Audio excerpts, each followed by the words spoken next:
Welcome back to episode 4 of the Arc Theory podcast. We are Jeremiah and Danielle, your hosts, and we're so happy you're here. Yeah, and we are officially done with our fast. 41 days, no social media. Yeah. If you follow us on social media, maybe you noticed, maybe you didn't. Yeah. I know. Okay. Yeah. That's the funniest part Yeah. about being off of social media is like when you think about getting off of it, you assume that the entire world is going to cry a little bit. No, I know that they're just waiting on the edge of their seat. Just like, if they don't post today, I don't know what I'm going to do. It's crazy. And probably so many people didn't even notice. Yeah. I would say the majority of people didn't. I talked to my own family and I'm like, we're off social media. That's actually so true. Why? We're like, okay, cool, all good. Someone didn't watch our video. That's so funny. I know. But I feel like that was like a good, just like reality check. Yeah. You know, 100%. That you think about yourself a lot more than other people think about you. Oh, yeah. It just brought you like right back down to earth. Yeah. Like, got it. Nobody cares. It's been almost a month, but it's fine. Yeah, no. But it was good. So what do you feel like you got out of it? I feel like the biggest thing that I realized is that I went into the fast, I think, with like the wrong expectations. What were they? I think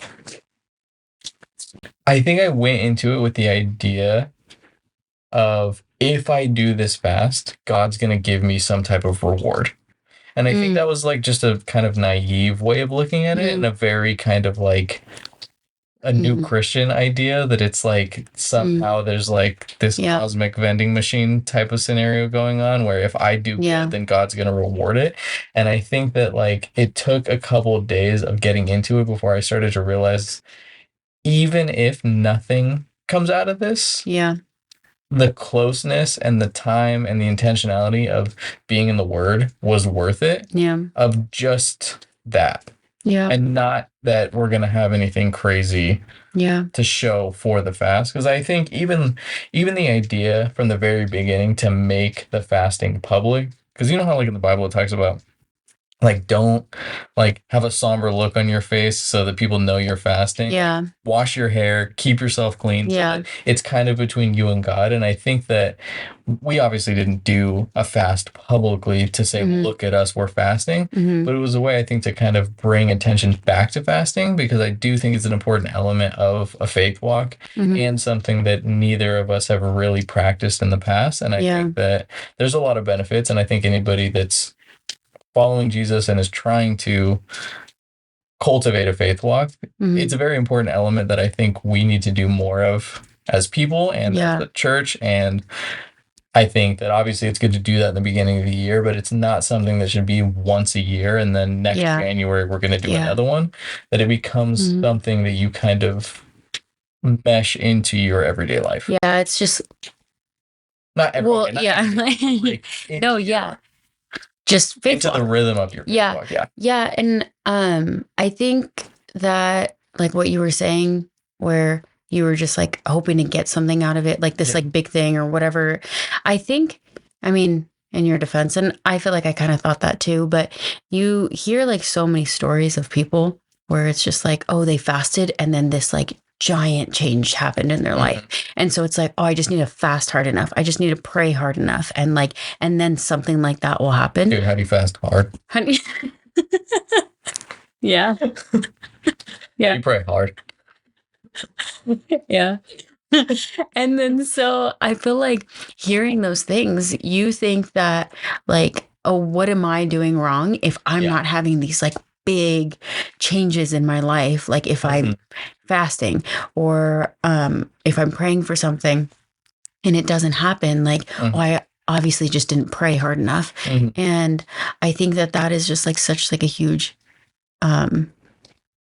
fault, I think, of just like this idea of what it is to be like a Christian or like to have like a true and genuine like faith. Right. That it's like, I don't know, I feel like it is like really misleading for not only like new Christians, but even like, I don't know, I feel like Christians, seasoned Christians, whatever, where it's just like you kind of like see other people saying like, oh, all this big change happened. Like, why isn't that happening for me? Mhm. And I think like a big thing with that too is like the whole tithe topic, where it's like you hear all of these like great things that happen when you tithe, and then you tithe, and then it's like maybe you didn't experience something like that, and you think like, okay, what's wrong? But enough was yeah, yeah, and exactly. I just feel like with that, it's like what I think like the Lord was kind of like showing me throughout this fast is like these big things don't need to be happening Right. in order for him to be showing up every single day. Mhm. And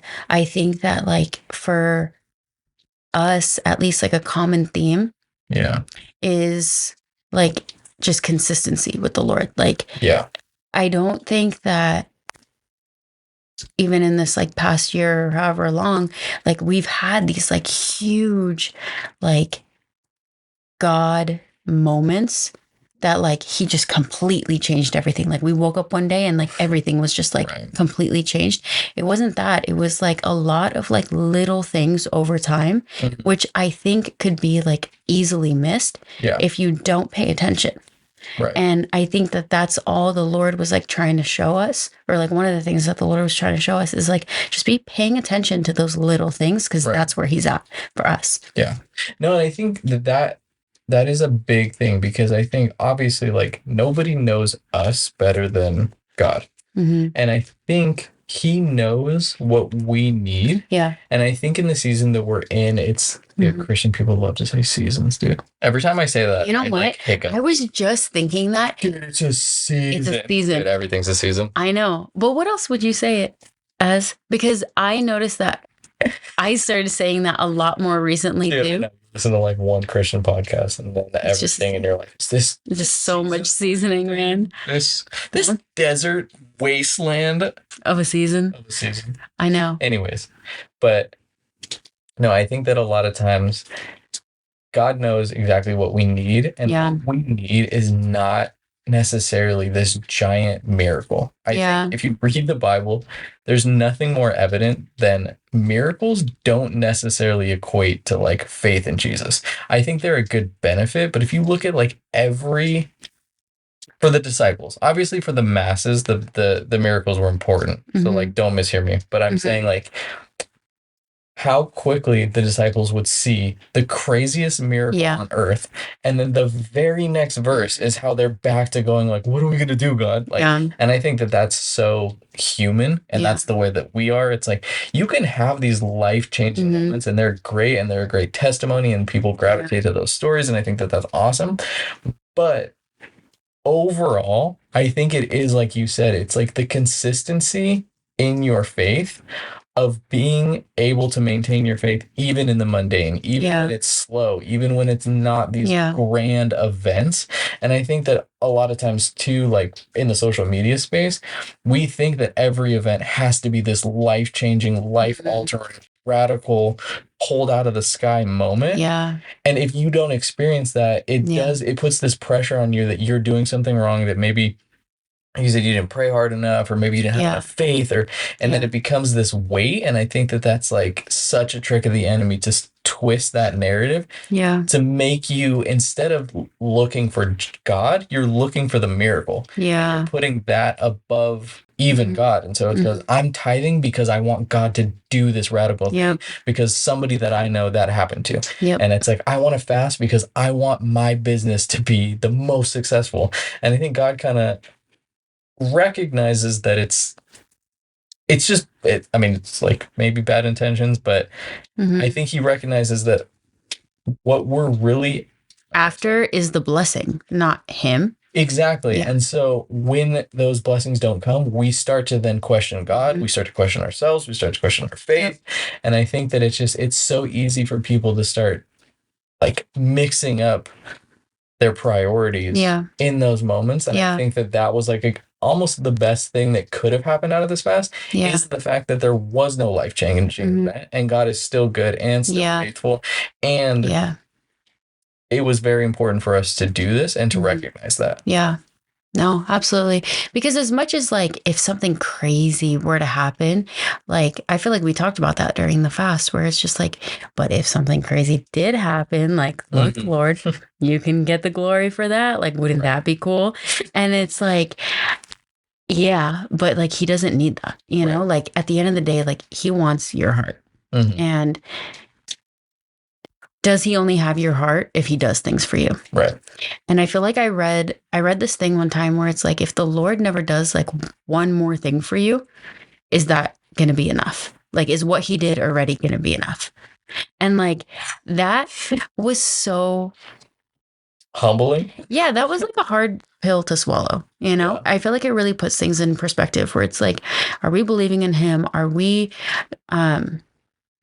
like devoting our life to him so he could be doing things for us? And like, yeah.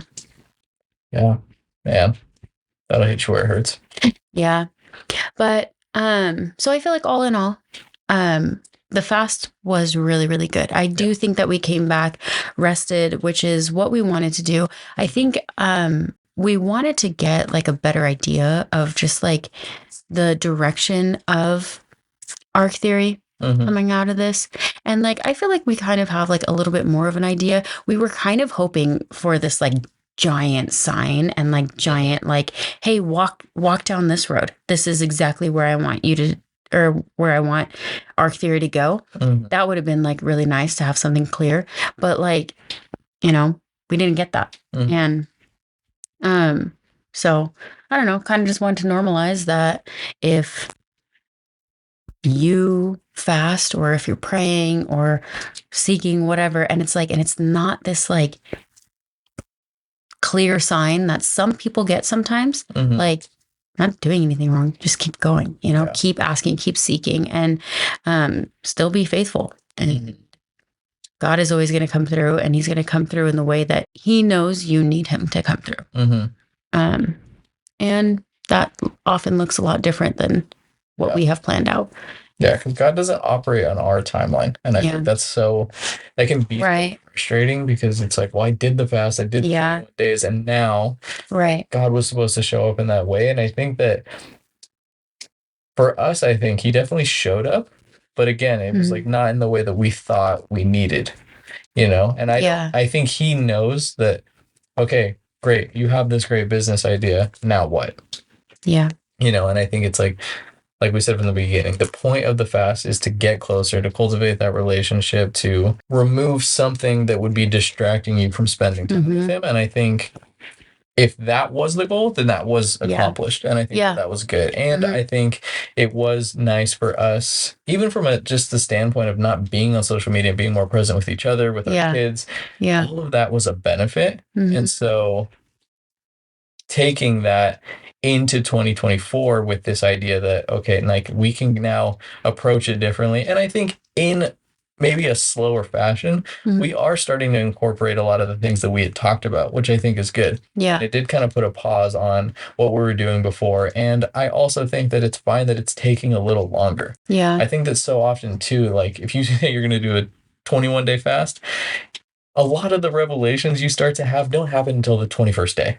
Yeah. If it's a 40-day fast, they have it on the 40th day. Yeah. You know, like I just feel like for whatever reason, I feel like there is something in that like waiting period that a lot of times it's like God's patient. And so if we got this crazy revelation on day one, why would we have continued? Honestly, I probably would have been like, oh, we figured it out. We should probably jump on this new idea that we had rather than sticking it out. And so I think that like, at least for us, that was a lot of these revelations are happening even still. Like we're still processing it. Yeah. And it's been however long since the fast like officially ended. And I think that like the more I like think about it and pray on it, like more things are going to continue to come up. And so anyways, all that to say, it was a benefit. We're back on social media.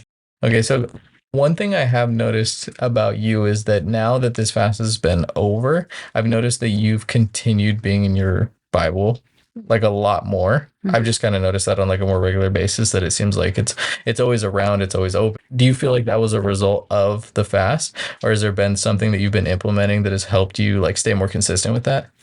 I feel like I feel like that really was a big part of the fast. Like because of the fast, I think like allowing myself to like be bored and not just like scroll on social media all the time, where it's just like, okay, well, I might as well pick up my Bible. Right. And then I saw this one reel one time, and then it was like, That segue though. yeah. Anyways, enough about the Bible. But no, it was saying something like, what if you picked up your Bible as much as you picked up your phone? Oh, the one of the guy, Yeah, it was and like, he's running and he's holding his Bible and he's like, wait, no. is it a funny one? Yeah, well, he's doing all the activities that people yeah. do with their phone. Yeah, but it's like with a his double Bible. screen. Uh-huh. Okay, and I feel like it was like really convicting. And so anyways, I feel like allowing myself to get bored and like always having my Bible like near, I think was really helpful. And yeah, like another thing that I like started doing is like just leaving it open, like is being a mom and just like busy, and I don't always get like the full like Bible time that I want, like the carved out 1 hour with my coffee and my highlighters and everything perfect. Like I don't get that. And like I think really just allowing Bible time or whatever to get redefined to like me kind of fitting that into my life. I think that there definitely is like power in like setting aside everything and making time for the Lord. I think that that is like super necessary. And that's what I try to do every day. And like, but I intentionally like only set aside like 5 minutes because I don't want to set aside this like long amount of time and like not be able to meet that every day. And then every day just be like, oh, I fell short, you know? And so it's like, I like, that's really smart. Like setting realistic expectations. Yeah. Because then you set a 5-minute goal and you do 10 minutes. It always ends up being better. longer. Yeah. Yeah. Yeah. Sorry. And so like I'll set like 5 minutes or whatever. And I do usually get that. And then what I do is I like leave my Bible open and then I leave it on the side table or whatever. And every time I walk in my room, like I see it open and I'm way more likely to like go over and just like grab it if I'm like sitting down and I'm like nursing Judah or whatever. Yeah. And I'm on that so much more. And it's actually been like kind of cool because it's like just get right back into it. And I don't know how long like I end up spending like throughout the day with like 5 minutes here, 5 minutes here. And yeah, so I feel like that has been kind of just like helpful to me where it's like not having this like rigid goal, whatever, or idea. Just attainable goal. Yeah, of what it's supposed to look like. And I feel like another thing is like getting my own Bible. Like I feel like I've like never had my own Bible. Like I had one that like, you know, my mom gave me or whoever. And it was kind of just like, I never like felt like it was like truly mine. Yeah. And I ended up getting this Bible and I actually love this one and we'll link it below because I think it's like a Bible for women. And it's actually really cool. Sounds awesome. You should get it. I'll link it for you. Okay. But it's actually like really sweet because I feel like there is little like there's little devotionals in here, kind of. And then there's like little love letters from God to his daughter. And I think that it's like really sweet. And it just like kind of puts it in perspective, like some of the things that you're reading, and it just like makes it more personal. There is like a men's one too. Maybe you should get that one instead.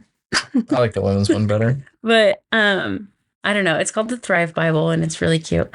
And no, but I think that it is important to have one that you like and one that you understand. I think that like originally I had the King James Version Bible that I got when I was 12. And dude, you know how uninspired I was to read that thing? I understood like every other word. And now now the older I get, the more I appreciate it because a lot of times, like especially in the Bible app, you can read the verse and then you can compare versions and you kind of see like there's just something about like the King James and the New King James Version that just has like a weightier feel to it. But I also think that from the standpoint of being able to read something, understand it, and be able to digest it is also very important. So I think like the Bible app is awesome because you can do a lot of that stuff. You can switch between different versions, find the one you like. But I think there is something about a physical Bible that just it's just different. And I know people will argue back and forth. We live in a digital age, and I think the convenience of having the Bible app on your phone is awesome.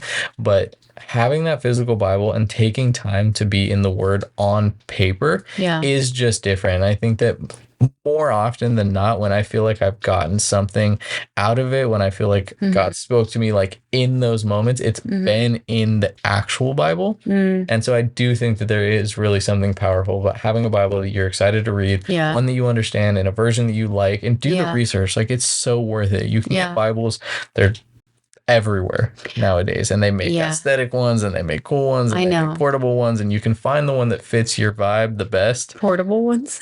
Well, yeah, like, I mean, dude, my dad has one of those Bibles with the commentaries that's like a pocket Bible?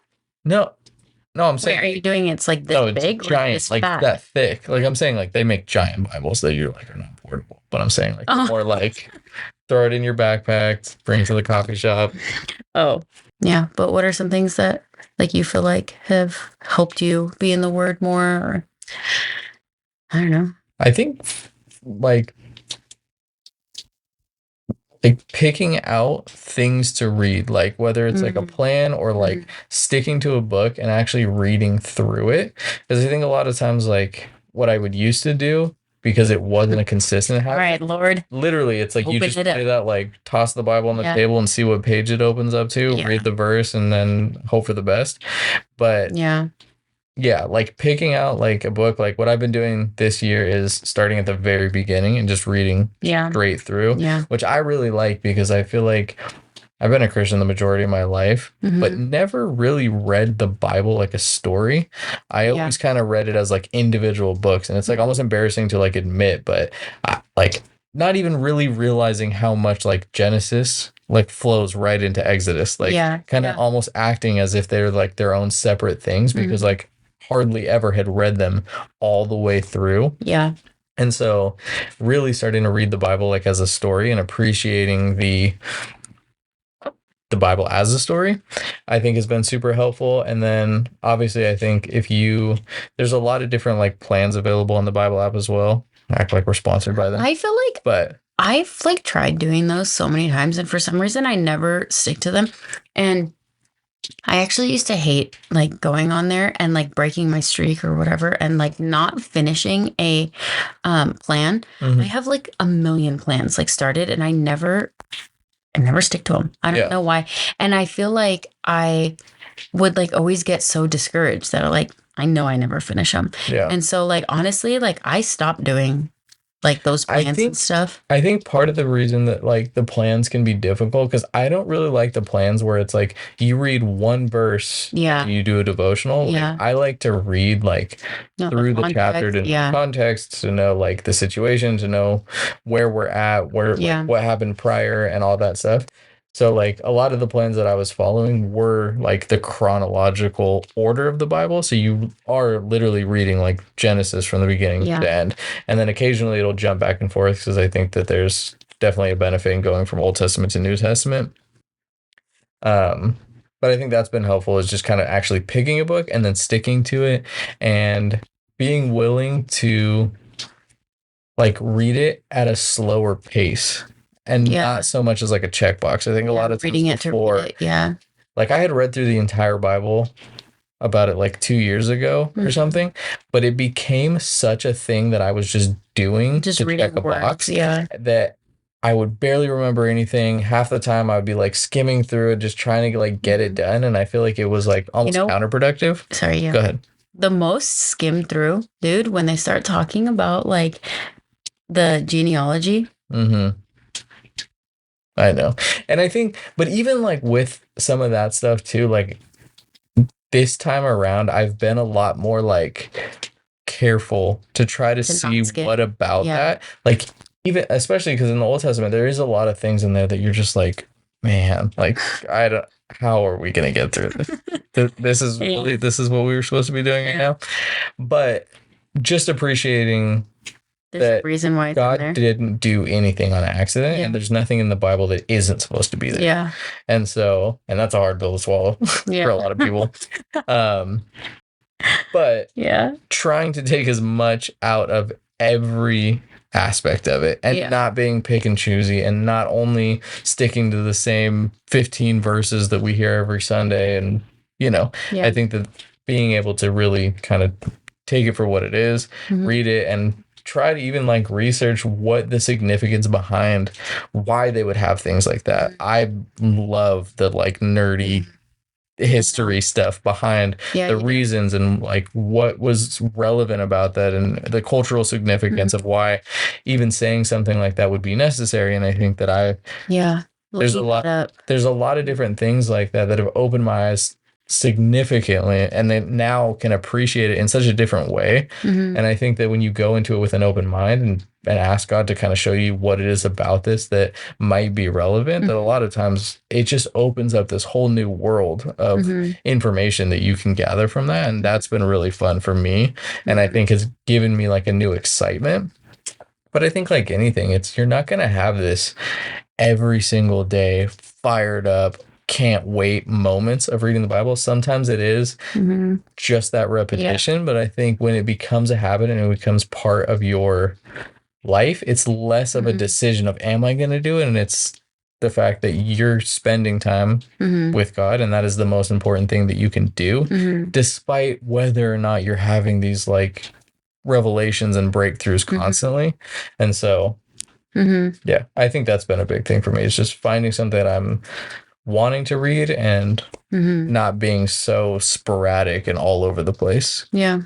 So all in all, get a Bible that you actually like to look at, that is yours, and that you're going to be excited to open up and look at and read. And if you haven't really gone through the Bible yet, start in the Gospels. That's always like a good place to start. Learn about the life of Jesus. And if you're reading anything currently, comment below. We'd love to know what you're reading. And we will catch you for the next episode.